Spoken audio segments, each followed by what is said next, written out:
මට කට්ටිය බනිද්දි ඒක හැන්ඩල් කරගන්න තේරෙන්නේ නැහැ. මං හරි බයයි කට්ටිය මට බාරිනවට. ආයෙ පටන් ගන්නත් මට හොඳට මවුල්. මොකද මම මේක මගේ කපටි ප්ලෑන් එකක් කියලා මට හිතෙනවා.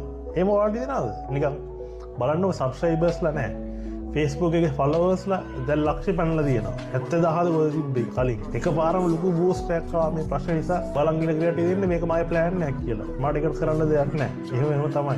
මං අස නැහැ ගොඩාක් වෛරල් යන්න. පොඩ්ඩක් වෛරල් ගියා හොඳට නැති. පවුල් පසිප්පු අවුල් කියලා මං කියවට ඇත්තට මේකෙන් මට ඕනේ තරම් හොඳ දේවල් වෙලා තියෙනවා. මට සුපරිම ඩ්‍රීම් පීස් එකක් තියෙනවා. සුපරිම ගැලැක්සි ෆෝන් එකක්, සුපරිම ගැලැක්සි ටැබ් එකක් මට තියෙනවා. Sony headset එකක් තියෙනවා. ඒක අයිටම්ස් අතින් ගත්තොත් මම ඉතාලම ලක්ෂරි ජීවිතයක් ගත කරන පුද්ගලයෙක්. හැබැයි මේ සොර හිල් තියෙනවා.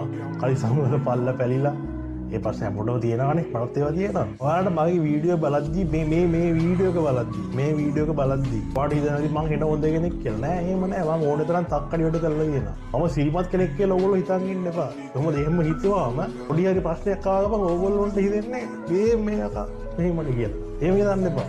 ඔන්න මම ආයෙත් වීඩියෝ දාන්න පටන් ගන්නවා. මම මේ වීඩියෝ කන්ටෙන්ට් හදන්න පටන් ගත්තේ හැමදාටම මේක කරනවා කියලා නෙමෙයි. මම දන්නවා මට දවසක නවත්තන්න වෙනවා කියලා. ඉතින් රිෆ්‍රෙෂ් වෙලා ඉන්න. ඉතින් අපේ වීඩියෝ බලන්න